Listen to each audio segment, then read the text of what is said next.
Merci Valentin pour le super chat. La stratégie la plus safe pour faire un x3 ce cycle à partir de maintenant. Je suis à 70% en BTC là et le reste en Nandu, Matic et Neutron. Alors, globalement, tu vois, aujourd'hui, je me rends compte que tu n'as pas forcément d'Ether. Alors, Andu, c'est sur les RWA, Andu Finance. C'est un projet qui a dépassé son ATH dernièrement, en plus, qui a des super performances. Et j'en ai parlé très, très tôt dans le cycle, donc ça aussi, j'en suis très fier. Je ne sais pas si tu avais vu la vidéo. Matic et Neutron. Alors, je ne sais pas ce que tu en penses, toi, Théo, mais déjà, pas être exposé à de l'Ether et d'avoir 70% du BTC, ça veut dire que tu es quelqu'un quand même d'assez safe. Et je pense que ça se ressent aussi dans les performances que tu recherches. Faire un x3 avec 70% en BTC, ça reste quand même assez compliqué, surtout dans les niveaux actuels. Ça ne veut pas dire que c'est impossible, hein. Tu as des gens qui vont te passer des targets à 250 000 ou 300 000 sur le BTC. Franchement, ce n'est pas mon point de vue.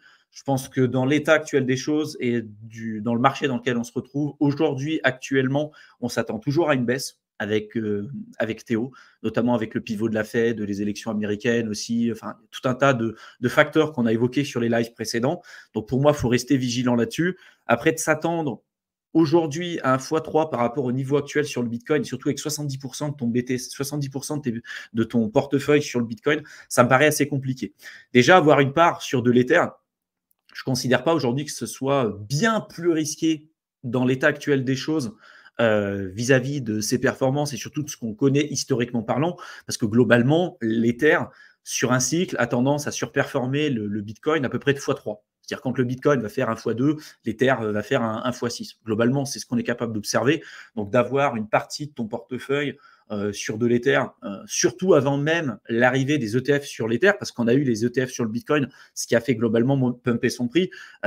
Moi, je m'attends aussi à avoir, je ne sais pas si c'est cette année ou peut-être l'année prochaine, mais d'avoir une news positive aussi sur l'Ether et éventuellement le premier ETF Ether spot, donc qui pourrait driver encore plus son prix à ce moment-là. Donc, je ne connais pas, il faudrait peut-être que tu me donnes plus d'informations, Valentin, sur ton profil. Je ne sais pas depuis combien de temps tu es dans la crypto, je ne sais pas ton horizon de temps aussi, tes capacités, tes connaissances sur le sujet, parce que tout ça, ça va driver aussi un peu ma réponse, hein. Si tu me dis, j'ai jamais utilisé MetaMask, j'ai jamais fait de DeFi, je ne sais pas trop comment fonctionnent toutes ces choses-là, ça va être compliqué pour moi de te faire aller, en tout cas, te pointer du doigt des approches qui peuvent être assez techniques, tu vois. Si par contre, tu me dis, ça fait plusieurs années que je suis en crypto, franchement, c'est pas mon premier cycle, je connais bien la volatilité et j'ai bien mesuré aussi mon risque. Pas de souci, tu peux aller sur une approche, on va dire, un peu plus risquée. Mais aujourd'hui, tu vois, avoir pour moi une partie de ton portefeuille sur le schéma narratif de la GameFi avec des projets, je sais pas, des projets intéressants comme Illuvium, qui sont des projets qu'on développe aussi énormément dans le programme d'accompagnement, hein, parce que l'aspect GameFi, nous, on est des anciens gamers et donc on y voit clairement un avenir là-dessus. Je pense que sur le prochain bull run, il y aura un jeu, je ne sais pas lequel c'est, mais un jeu qui arrivera à faire un trou, une percée dans l'adoption mainstream. Parce qu'avant, on avait Axie Infinity qui a permis de parler, de lancer l'écosystème GameFi, mais globalement, c'est un jeu, enfin, je ne sais pas si tu avais déjà joué, toi Théo, mais c'est clairement pas un jeu, enfin, tu t'amuses pas en fait. En plus, la tokenomics, elle était complètement pourrie. Donc bref, tu as des nouveaux jeux qui commencent à se lancer, des vrais jeux, et je pense qu'il y en aura un à un moment donné, un ou plusieurs, mais qui arrivera à faire une percée au niveau mainstream et qui permettra d'inviter énormément d'anciens joueurs qui n'étaient pas forcément dans la crypto et qui se lanceront dans la crypto. Il y a plein de projets d'infrastructure aussi dans l'aspect GameFi qui fonctionnent très très bien, comme Immutable X qui est énormément utilisé pour la scalabilité des jeux GameFi. Donc bref, tu as aussi Engine, tu as plein de projets comme ça qui sont super intéressants. Donc, je t'invite à y jeter un coup d'œil. Tu peux avoir aussi des projets, on parlait d'interopérabilité et des projets cross-chain. Le gros problème qu'on a avec des actifs qui ne sont pas, on va dire, natifs de certaines blockchains. C'est-à-dire que si tu veux faire fonctionner ton Bitcoin, aujourd'hui, tu as 70% de Bitcoin sur ton portefeuille. Si tu veux faire en sorte de le faire travailler sur la DeFi, tu vas utiliser certaines applications ou certaines entreprises comme BitGo, par exemple, qui vont collatéraliser ton Bitcoin et vont le transformer en vrai Bitcoin.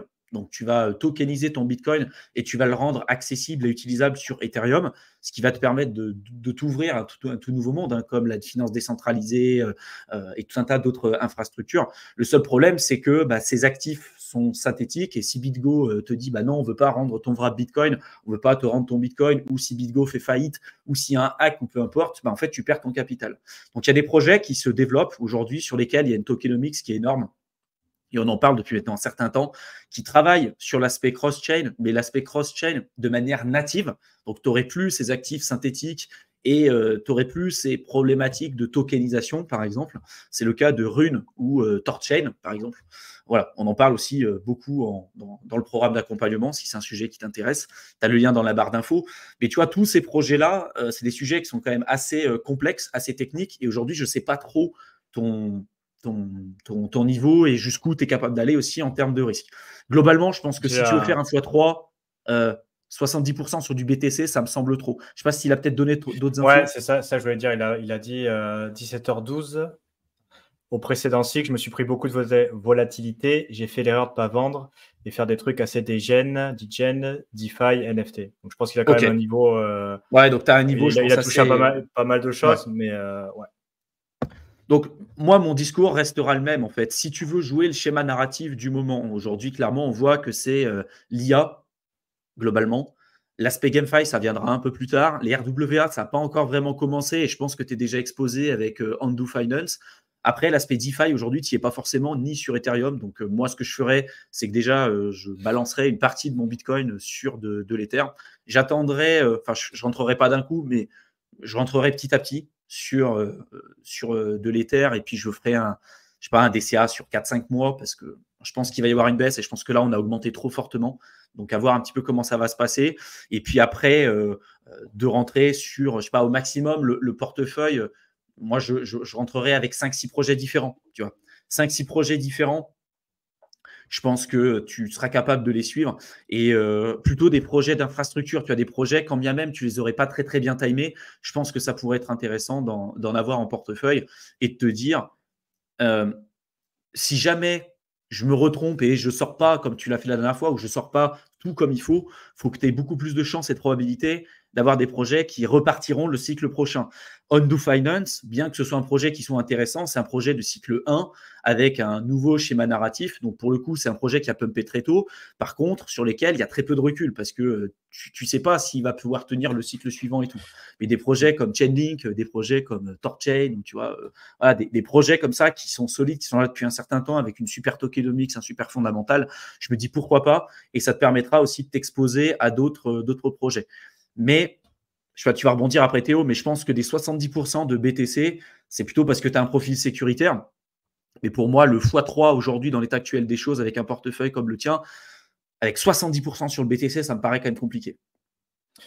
Ouais, et puis surtout, je pense que la démarche est bonne, notamment sur Hondo, parce que justement, il a pumpé dans le schéma narratif RWA, parce qu'il me semble, même si je n'ai pas forcément creusé plus que ça le projet, qu'il est en partenariat avec BlackRock et même certaines institutions. C'est pour ça qu'il a déjà pris, et notamment sur ce projet-là, concrètement, le x3 sur ce cycle, je pense que c'est assez conservateur parce qu'il est pile dans le narratif RWA et dans les annonces de BlackRock. Donc, à voir effectivement comment il se comporte par rapport au prochain cycle. Mais c'est un projet d'infrastructure sur la partie RWA avec des gros acteurs derrière, type BlackRock. Donc, évidemment, ce type de projet. Et pareil sur le gaming, rechercher le côté infrastructure plutôt que le projet concret de jeu ou qui n'a d'utilité que pour jeu-là. Toujours pareil, hein, infrastructure.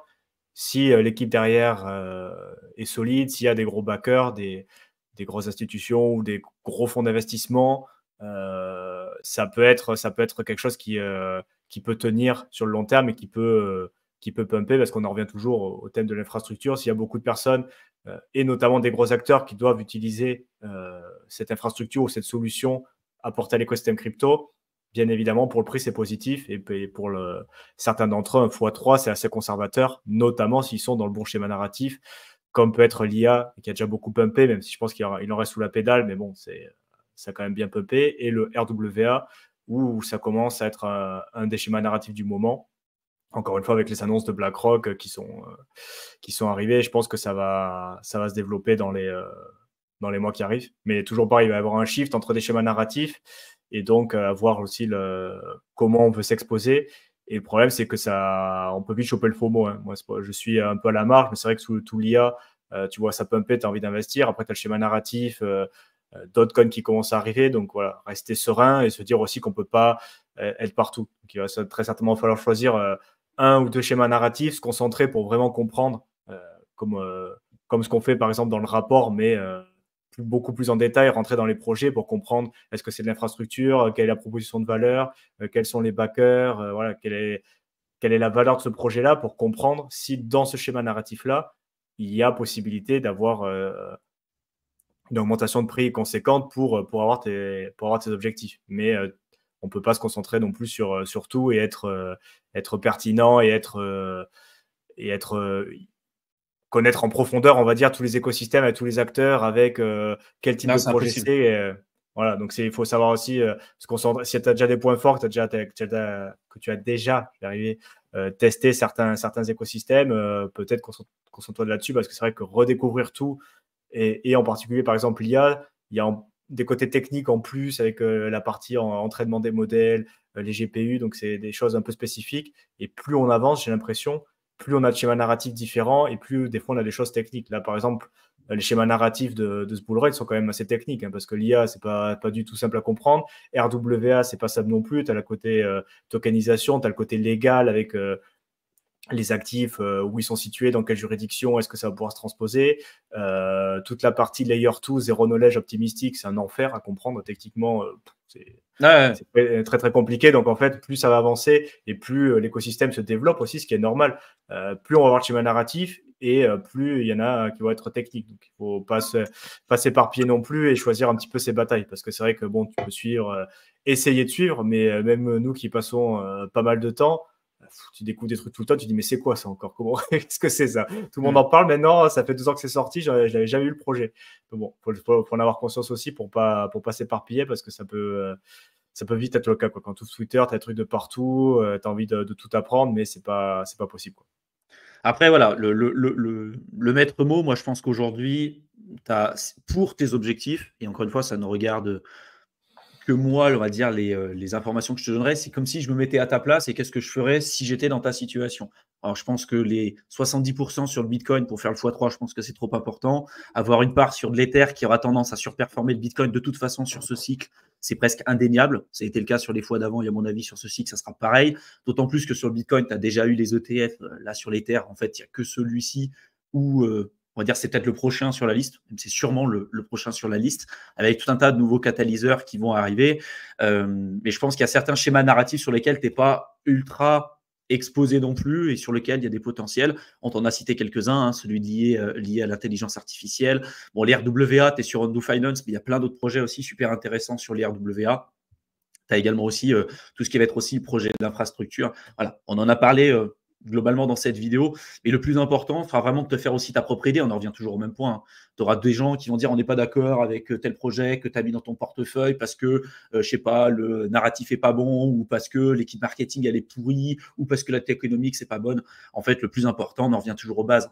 C'est est-ce que tu as compris ce sur quoi tu as placé ton capital? Est-ce que tu connais vraiment fondamentalement les projets? Est-ce que tu maîtrises ton risque? Est-ce que tu as des vraies connaissances pour pouvoir sortir à temps cette fois-ci? Et c'est là où la formation, elle reste super importante. Donc, si tu veux aller plus loin là-dessus, je vais encore parler de ce qu'on fait avec Mickaël, mais parce que je pense que ça peut vraiment être bénéfique pour toi. Donc, tu verras dans la description, tu as le programme Crypto Investisseur qui t'aidera beaucoup, je pense. Et puis également le programme d'accompagnement si tu veux voir ce qu'on fait nous à l'instant T avec Mickaël, notre allocation de portefeuille, quand est-ce qu'on a décidé d'acheter, quand est-ce qu'on voit de vendre, quand est-ce qu'on décide de vendre, notre vision du marché, notre allocation d'actifs, la veille de marché, enfin tout ce que tu dois faire normalement à titre personnel, on le fait et on le présente en toute transparence. Et voilà, je pense que ça pourra t'aider éventuellement à aller un petit peu plus loin.